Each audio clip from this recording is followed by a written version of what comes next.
इतिहास एक बार फिर से खुद को दोहराता नजर आ रहा है। दिल्ली का जंतर मंतर एक बार फिर से देश की सत्ता बदलने का गवाह बनने को बेताब है। जब 15 साल पहले एक बुजुर्ग समाज सेवी भ्रष्टाचार के खिलाफ अनशन पर बैठे थे और विपक्ष उनके साथ खड़ा था, देश भर में माहौल बना। अगले ही साल शीला दीक्षित की 15 साल पुरानी सरकार सत्ता से बाहर हुई और 3 साल बाद यूपीए की सरकार सत्ताहीन हो गई। आज फिर वही जंतर मंतर है, फिर एक समाज सेवी अनशन पर है, फिर से विपक्षी दल एकजुट दिखाई दे रहे हैं। लेकिन इस बार सत्ता में कांग्रेस नहीं बल्कि नरेंद्र मोदी की अगुवाई वाली एनडीए सरकार है। तब अनशन करने वाले अन्ना हजारे थे, आज सोनम वांगचुक है। तब आंदोलन से अरविंद केजरीवाल निकले थे, आज सीजेपी के अभिषेक दीप के चर्चा में हैं। तब मनमोहन सिंह प्रधानमंत्री थे, आज नरेंद्र मोदी हैं। तब सवाल ये उठता है कि इतिहास क्या फिर से खुद को दोहराएगा या ये सिर्फ एक राजनीतिक भ्रम है। आज से ठीक 15 साल पहले 5 अप्रैल 2011 के दिन देश की राजधानी में इतिहास लिखा गया था। दिल्ली का जंतर मंतर हजारों लोगों से भरा हुआ था। महाराष्ट्र में रालेगण सिद्धि के 73 वर्षीय समाज सेवी अन्ना हजारे मजबूत लोकपाल कानून की मांग को लेकर आमरण अनशन पर बैठे थे। उस समय देश में भ्रष्टाचार सबसे बड़ा राजनीतिक मुद्दा बन चुका था। यूपीए सरकार पर 2G स्पेक्ट्रम घोटाला, कॉमनवेल्थ गेम्स घोटाला, कोयला ब्लॉक आवंटन विवाद और कई अन्य मामलों में सीरियस एलिगेशन लगे थे। पूरे देश में कांग्रेस सरकार के खिलाफ माहौल बन चुका था। बीजेपी और लगभग पूरा विपक्ष अन्ना हजारे के आंदोलन के साथ खड़ा था। मीडिया लगातार आंदोलन की कवरेज कर रहा था और देखते ही देखते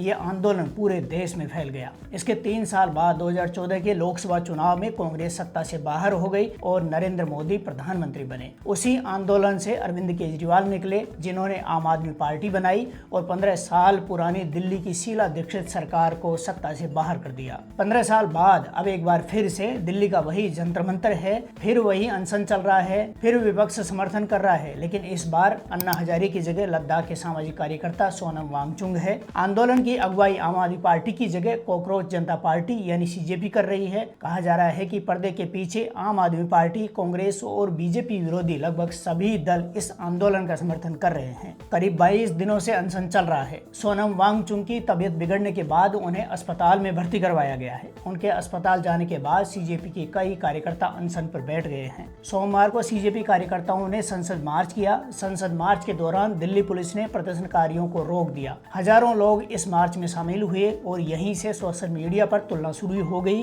कि क्या ये दूसरा अन्ना हजारे आंदोलन बनने जा रहा है। अगर दोनों आंदोलनों को ध्यान से देखें तो कई समानताएं दिखाई देती है। दोनों आंदोलन दिल्ली के जंतर मंतर से शुरू हुए। दोनों की अगुवाई किसी बड़े राजनीतिक नेता ने नहीं बल्कि सामाजिक कार्यकर्ताओं ने की। दोनों में अनशन सबसे बड़ा हथियार बना। दोनों को विपक्षी दलों का खुला समर्थन मिला। दोनों में सरकार और पुलिस की कार्रवाई राजनीतिक बहस का विषय बनी। दोनों ही आंदोलन में युवा बड़ी संख्या में दिखाई दिए और सबसे दिलचस्प बात यह है कि जिस तरह 2011 में कांग्रेस सरकार के खिलाफ माहौल बनाया गया था, उसी तरह आज बीजेपी के खिलाफ माहौल बनाने की कोशिश की जा रही है। फर्क सिर्फ इतना है कि उस समय मुद्दा भ्रष्टाचार और लोकपाल का था, जबकि आज विपक्ष का सबसे बड़ा मुद्दा नीट पेपर लीक, भर्ती परीक्षाओं में गड़बड़ी और शिक्षा व्यवस्था को लेकर सरकार पर सवाल उठाना है। लेकिन क्या सिर्फ इतनी ही समानताओं में ये मान लिया जाए कि इतिहास खुद को दोहराने वाला है? शायद इतना जल्दी समानता मान लेना ठीक नहीं होगा, क्योंकि 2011 और 2026 का राजनीतिक माहौल पूरी तरह से अलग है। उस समय यूपीए सरकार लगातार बड़े बड़े भ्रष्टाचार के आरोप से घिरी हुई थी। देश भर में भ्रष्टाचार राष्ट्रीय मुद्दा बन चुका था। सोशल मीडिया शुरुआती दौर में था और टीवी चैनलों की भूमिका कहीं ज्यादा प्रभावशाली थी। आज राजनीतिक संचार का पूरा तरीका बदल चुका है। बीजेपी देश की सबसे मजबूत संगठनात्मक पार्टी मानी जाती है। उसके पास बूथ स्तर पर मजबूत नेटवर्क है। डिजिटल मीडिया पर उसकी पकड़ पहले से कहीं ज्यादा मजबूत है। प्रधानमंत्री नरेंद्र मोदी आज भी बीजेपी का सबसे बड़ा चुनावी चेहरा है, जबकि तब मनमोहन सिंह को केवल एक मुखौटा माना जाता था।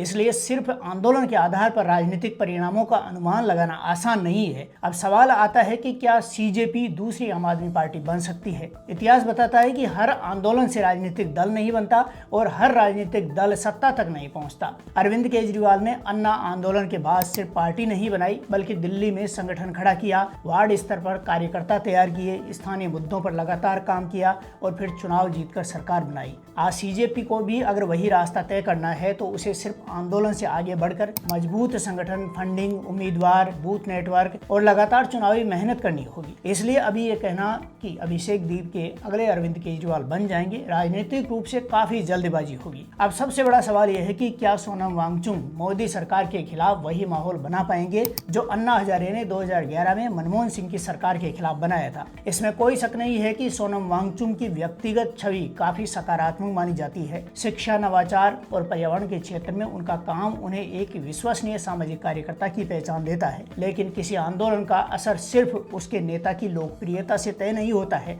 सबसे बड़ा सवाल ये होता है कि क्या जनता उस मुद्दे को अपना मुद्दा मानती है? क्या आंदोलन दिल्ली से निकलकर पूरे देश में फैलता है? क्या ये चुनावी मुद्दा बन जाता है? और क्या विपक्ष उस मुद्दे को लगातार जिंदा रख पाता है? अगर इन सवालों का जवाब हाँ में मिलता है, तभी कोई आंदोलन सत्ता परिवर्तन की दिशा में असर डाल सकता है। इतिहास ये भी बताता है कि सिर्फ एक आंदोलन किसी सरकार को सत्ता से बाहर नहीं करता। 2014 में कांग्रेस की हार के पीछे सिर्फ अन्ना आंदोलन नहीं था। महंगाई, भ्रष्टाचार के आरोप, नीति पक्षाघात, आर्थिक सुस्ती और नरेंद्र मोदी की लोकप्रियता जैसे कई कारण एक साथ काम कर रहे थे। उसी तरह से आज का आंदोलन बीजेपी के खिलाफ असर डालना चाहता है तो उसे सिर्फ पेपर लीक के मुद्दे तक सीमित नहीं रखना होगा, उसे पूरे देश की जन भावना से जोड़ना होगा, तभी उसका राजनीतिक प्रभाव दिखाई देगा। इसलिए फिलहाल इतना जरूर कहा जा सकता है कि दिल्ली का जंतर मंतर एक बार फिर राष्ट्रीय राजनीति का केंद्र बन गया है। तस्वीरें जरूर 2011 जैसी दिखाई देती हैं, लेकिन तस्वीरें एक जैसी होने का मतलब ये नहीं है कि नतीजे भी वैसे ही होंगे।